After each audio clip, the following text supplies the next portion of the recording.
Salam analisa, salam kehidupan, salam sehat. Sahabat-sahabat akah, tolong disimak sampai habis biar tidak gagal paham.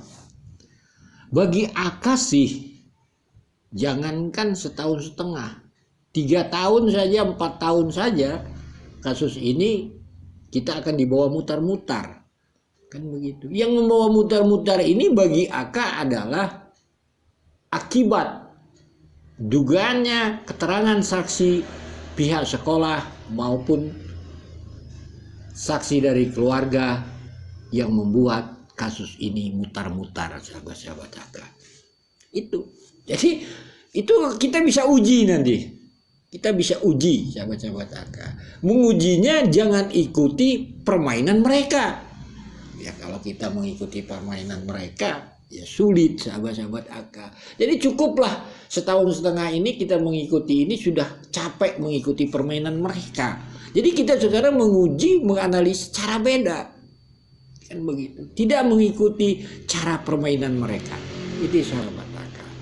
Oleh sebab itu sahabat-sahabat, belum kita masuk membahasnya begitu lagi, tolong dengarkan video ini, potongan video. Sebablah kunci bagi akah dalam pandangan analisa akah yang perlu sangat dibahas di dalam kasus ini, karena di sini diduga ada masalah di sini, sahabat-sahabat akah.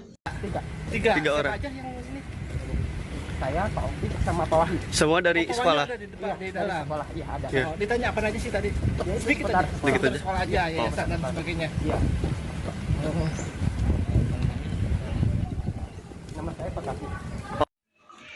Sahabat-sahabat akah, tadi kita melihat potongan video dari Misteri Mbak Suci bahwa pada saat itu ternyata Kosasih, Wahyu, Opik sudah diperiksa oleh pihak penyidik.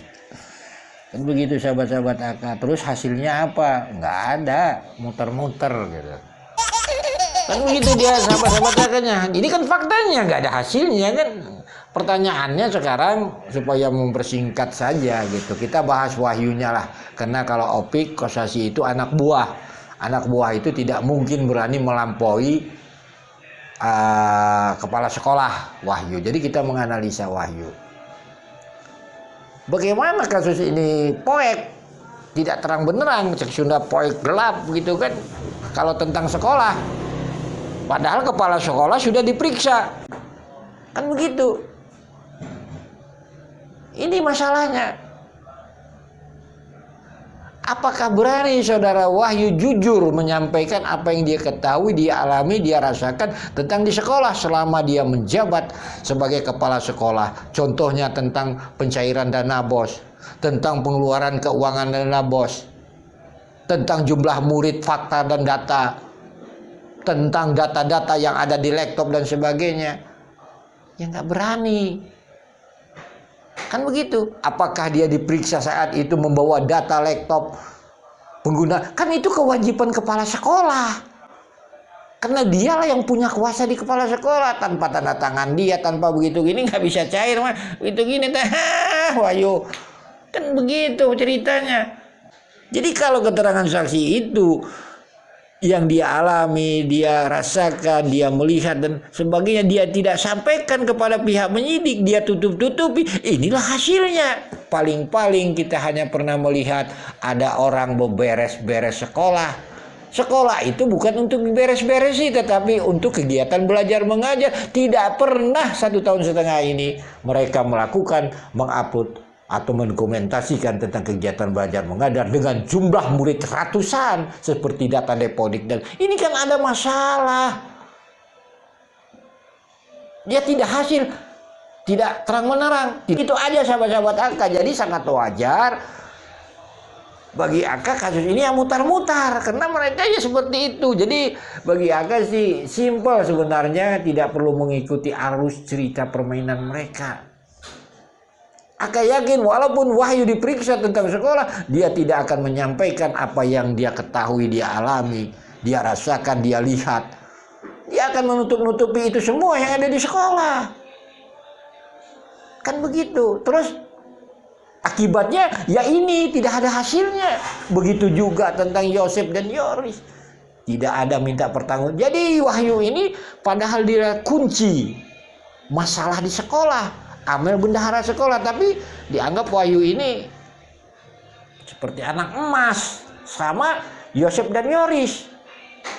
Tidak ada kita lihat mendengarkan mereka di publik. Nggak akan mungkin minta pertanggungjawaban sama Wahyu. Jadi itu sahabat-sahabat AK, itu contohnya sekali lagi sangat-sangat wajar kasus ini. Ya muter-muter, jangankan 1 tahun, 2 tahun saja ini kasus kalau penyidik tidak fokus masuk ke ranah sekolah. Kan begitu. Contohnya, kan, periksa ulang lagi Wahyu itu. Anda sebagai kepala sekolah tahun 2021 misalnya, Anda mencairkan bos ini, murid data deposit misalnya 400, mana itu muridnya? Kan begitu. Walaupun dia kurang 1 itu fiktif namanya. Kurang 50 misalnya, panggil itu yang konten kreator yang biasa melihat makhluk gaib, siapa tahu muridnya makhluk gaib. Kan begitu. Jadi contoh-contoh seperti itulah sahabat-sahabat AK. Bagaimanalah kasus ini bisa terang benerang kalau mereka sendiri memberi petunjuk, memberi alibi dan sebagainya kepada pihak penyidik, seolah-olah sekolah itu tidak ada masalah.